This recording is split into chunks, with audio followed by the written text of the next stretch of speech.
You're listening to Leadership Loading, a podcast that inspires leaders to be continuous learners and provides insight for those making the leap from the front line to the boardroom. My name is Jason McLaren, and I'm an Air Force firefighter veteran and safety expert turned entrepreneur and nonprofit director. I'm sitting down with industry leaders to talk about their leadership traits and lessons they have learned that can make an impact on future leaders.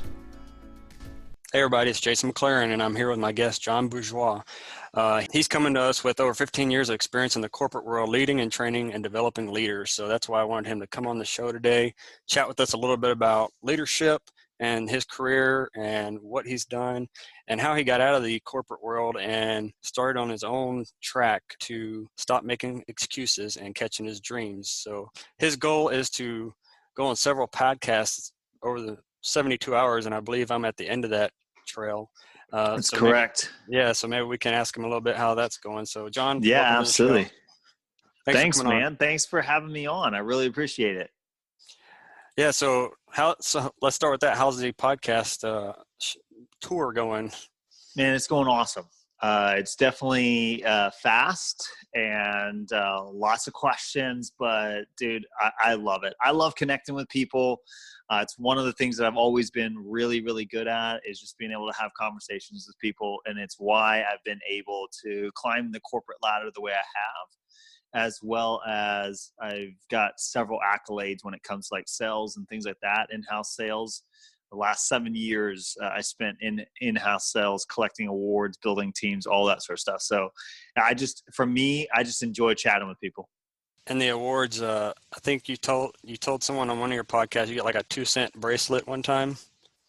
A 2-cent bracelet? Oriental Trading Company bracelet or something like that. Oh, no, that was, no. So I've had different accolades. I've had like Ninja Turtles given to me. I've had things where like my photo is framed on this massive like top performer wall. I've had plaques and things like that. But the 2-cent bracelet, that was actually one of my guests.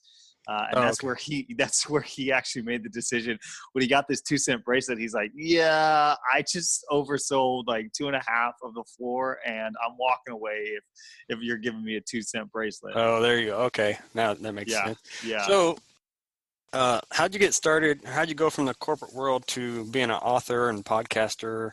You know, can you walk us through how that happened? Yeah, absolutely, man.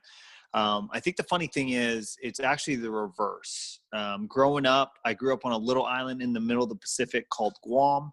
I got to travel quite a bit growing up, and my grandmother was actually a English professor, and she wanted to be an author. And I looked up to the woman so much, and she passed away in 96, never authored a book. Okay. Well, for me, I look up to her and I'm like, I want to be an author. And I've always been super highly creative, very energetic, very imaginative mind, all of that sort of stuff. Right.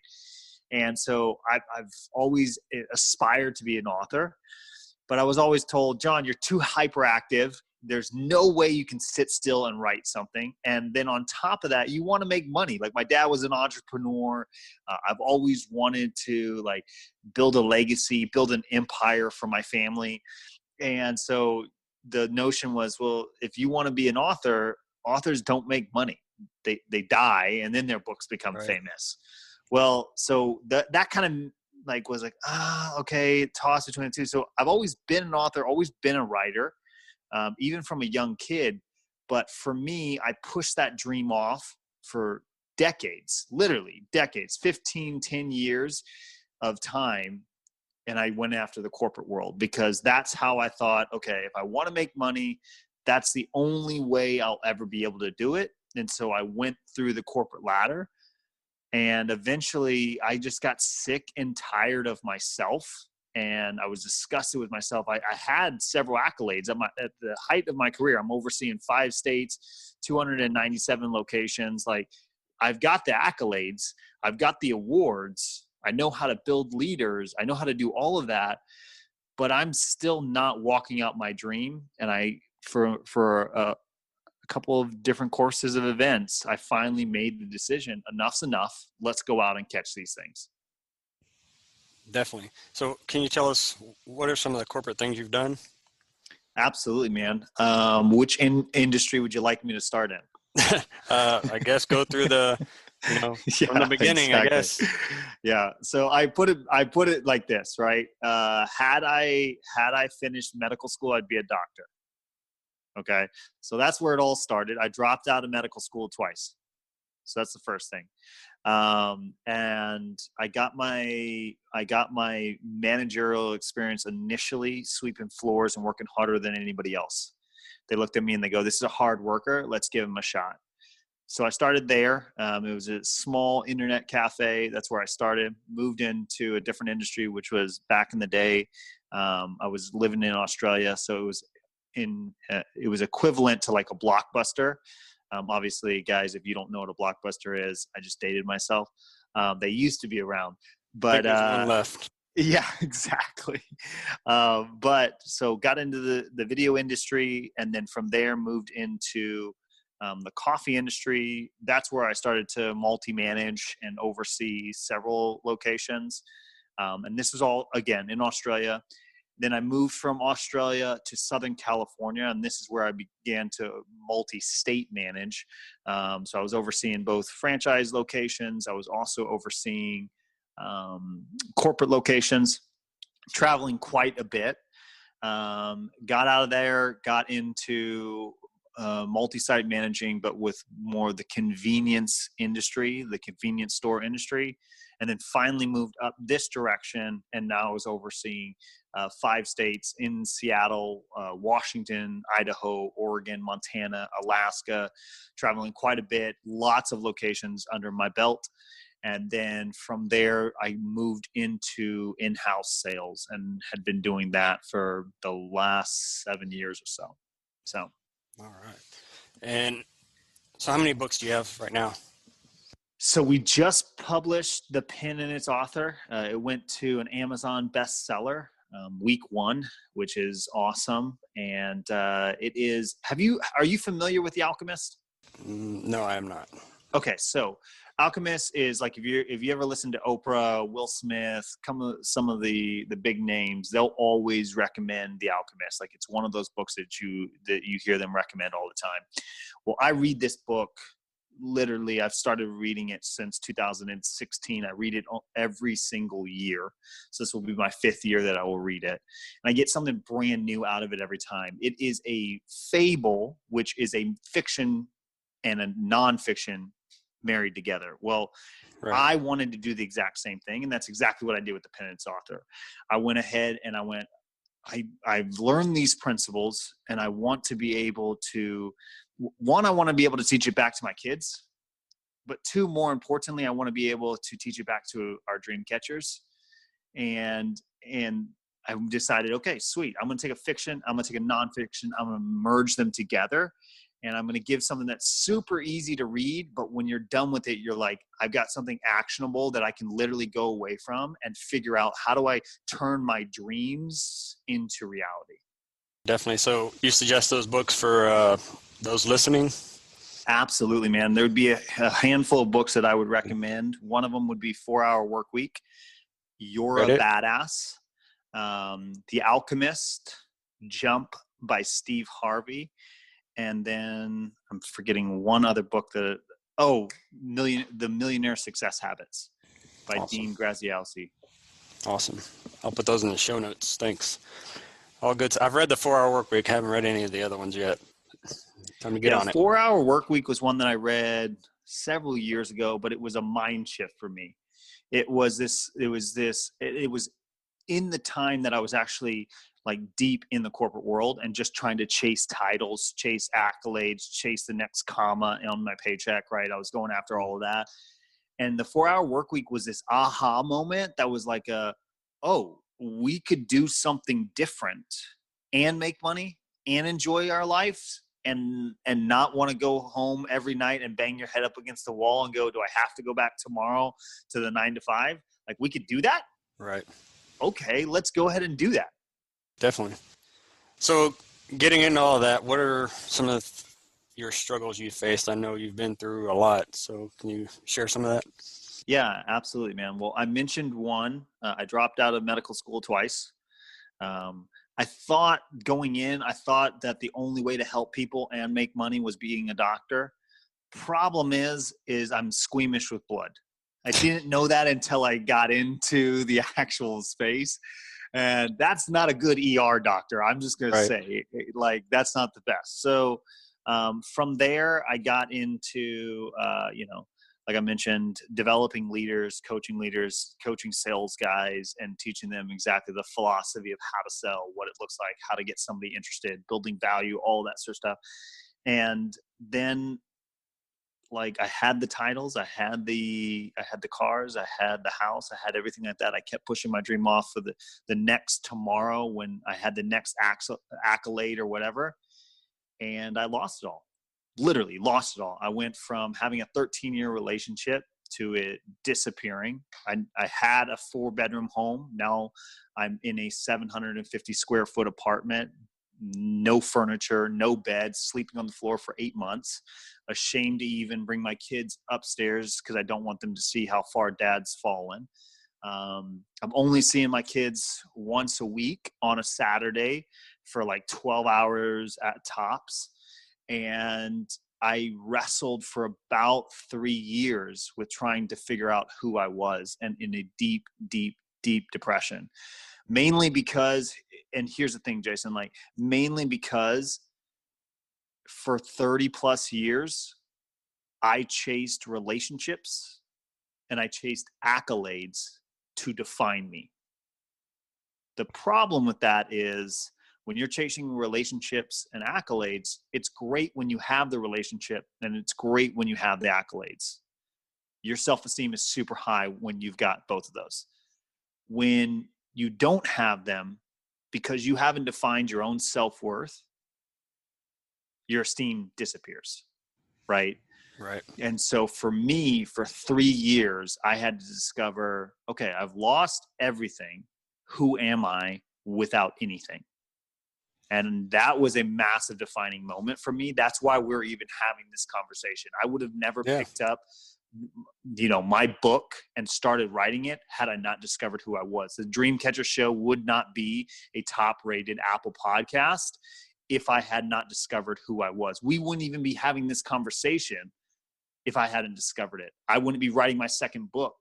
Like, several things would not have happened if I hadn't gone through that moment of, who am I? I no longer have what I thought I needed to have in order to be successful. So where do we start from here? Definitely. And so going with that, where did you find the answers when you were coming back up after you hit rock bottom? Where did you go to get those answers, or did they just come out of the woodwork? No. One of the reasons why I mentioned the Alchemist is a book that I've read from 2016 was, and I'm gonna go Cajun French on you. Shit happened then, right? And so 2016, I picked up 2 books that I have not let go, and that was You're a Badass and The Alchemist. I needed to hear from somebody else and hear what they needed to tell me because I didn't believe it myself. The other thing that I did was Tony Robbins talks about it all the time. And when I'm talking with my clients, I have the exact same conversation with them, right? If you're stressed out, if you've got depression, if you've got anxiety, if there is any of those negative emotions going on, and it's reoccurring negative emotions, what you don't understand is you have developed an addiction to that emotion. Like, you might not think you have, but you have. That's the reason why it keeps popping up. If we removed you from whatever the situation was and put you in a different one, it would continue to pop up because you're addicted to that emotion and you keep bringing it forward, right? Right. And so what you have to do is got to go counter opposite of what that emotion is. And so for me, feeling in the depths of despair, I then had to begin to write out exactly the opposite of how I was feeling. If I felt worthless, I had to write out that I was worthy. If I felt like weak, I had to write out that I was strong. Like, I wrote that on a daily basis and started to discover, who am I? And over time, as I developed that consistency, as I started to surround myself in podcasts and YouTube motivational videos and reading more and doing those affirmations, then that confidence piece came up. But it happened 3 years into 4 years ago now. It's approaching 4 years. It happened 4 years ago, and it was this up, down, up, down, up, down, up, down type thing. It wasn't just a, Right. oh, John made the decision and it was done. No, I would go from I'm doing really, really great to I hate myself again. Right. So I guess that could be some of the roadblocks people hit when they're Absolutely. When they're either, and people listening to this podcast are either trying to break out and go into their own business or build a business, or they're trying to climb that corporate ladder. So Yep. I think both of those could be roadblocks for either one of those paths. So Absolutely. I mean, perfect example. If you were to go to my social media right now, we just last month we hit one of our records. We did over 800 downloads, which is impressive. We're approaching 1,000 for this month for our show, the Dreamcatcher show. But the reason why I mention that is if you look at the graph, it's exactly what success looks like. It's exactly what developing into who you need to be in order to build the business or in order to climb the corporate ladder. Like, it's that up, then it drops back down, and then it's up again, and then it drops back down, and it's up again. It's the exact same thing. Like I day trade. I love day trading. And you look for those moments where it's about to drop to capitalize in, and it's about to go back up to capitalize in. My mentor, one of the startups that I was in, my mentor, one of the best things that he ever said to me, and I want to share this with your audience. Be prepared for the promotion that you want to be in 6 months from now, but be prepared for it right now. So every time you're trying to get to that next level, right now, today, be ready for that next level and expect it to happen 6 months, 12 months from now. Yeah. We always have that notion that, oh, I'm ready now, so I should be getting it now. And then we get impatient and we get frustrated and we go, well, it's not fair. No. You need to understand you're developing right now into the person that you're going to be ready for when that opportunity comes 6 months, 12 months down the road. Definitely. And you hear that from a lot of thought leaders and masterminds in the entrepreneurial space, like Gary Vee or people like that are, they're always looking ahead and actually Gary Vee is always going back saying, I said that, years ago. Exactly. So with that, what are some resources that those of us as leaders or entrepreneurs can use to start climbing the ladder or getting our business to that next rung? Yeah, absolutely. So one of the things that I would highly recommend, there's a couple, so I'll give you a sales book that I love. There's a couple of leadership books that I'd also recommend. And then just if you're starting out in the corporate world and you're wanting to learn, how do I go to that next level? So how do I go to that next level? Definitely read How to Win Friends and Influence People. Highly recommend. The other book that I would recommend if you are a manager is, that's what it is. The 1 Minute Manager. That is a remarkable small book. It is amazing. It really teaches you how to work with people. And then the last one would be, and this is massive, especially in the corporate world, is Death by Meetings. I would highly recommend that book. And what was it called? The Dysfunctional Team. The Dysfunctional Team, I believe, is the other one.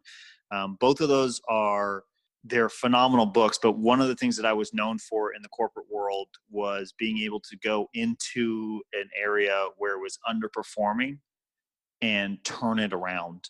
And if you know how to work with people, if you know how to get down to their root cause, the thing that drives them and makes them tick, and if you know how to inspire them and move them from where they're currently at to where they can go and where they want to go, it's a game changer. It's the reason why I was able to climb the ladder, because I could see potential in somebody and I could go ahead and then teach them very easily how to accomplish what they wanted to grab and make it happen. But those books right there are all books that I would highly recommend. Great. And since we're talking about books, have you ever heard of or read of the Toy Box Leadership? No, I haven't. I haven't heard of it. It's pretty good. It's an easy read. I read it in like 2 hours. It's real thin. Okay. But it talks about how certain toys relate to leadership skills, so it's pretty good. So That's very cool. That's very cool. Real easy read. You can read it, like I said, in a couple hours. All right. So let's close this out. Tell us about the Dreamcatcher Show, your book that's coming out, and any final tips we got. Absolutely. So the Pen and Its Author, it's already out. It is on Amazon. You can grab it, put it on your Kindle, or you can go ahead and download it to your iPhone, your iPad, your whatever, and read it there. Or you can get the physical copy as well. Highly recommend it. Like I mentioned to you, it is an Amazon bestseller. The Dreamcatcher Show is remarkable, and that's probably the place that I would say you could find me the most. I get to connect with other dream catchers, serial dream catchers that have stopped daydreaming and have now decided and are catching their dreams. And so you're learning directly from them and knowing, okay, how do I do this? And how do I walk out the dream that I have in my head, or the dream that I'm currently working on, or I just got done with my dream? How do I go ahead and develop the next one, right? If you have got a dream and you don't know how to take it the next level, follow me on social media, connect with me. I'm always active. Go to John C. Bourgeois on Instagram, Twitter, Facebook, and you'll be able to follow me anywhere there. But yeah, that's me. Great. I'll put all your links in the show notes for those that don't know how to spell bourgeois. That's a tough one. Yeah. And finally, everyone, I was listening to John's show, obviously getting ready to chat with him, but those dream catchers he has on the show are real tenets of what you can use to build your leadership skills. And that anecdote we were talking about earlier about the little trinket, that goes back to one simple thing like employee engagement. If you have an employee that's selling, you don't give them a 2-cent toy that you got off Amazon or Oriental Trading Company. You want to engage with them. Almost a certificate would be better than a 2-cent toy. Absolutely. So absolutely. John has great guests, and John, thanks for coming on the show today, and thanks for sharing all your knowledge that you have for us. So. Totally. Jason, thanks for having me on the show, man. Really appreciate it. Thanks for listening to the Leadership Loading Podcast. You can support this podcast on Patreon. Go to patreon.com/leadershiploading to get access to exclusive content, chats, and a whole lot more. Again, that's patreon.com/leadershiploading, or visit our website, leadershiploading.com, for more options.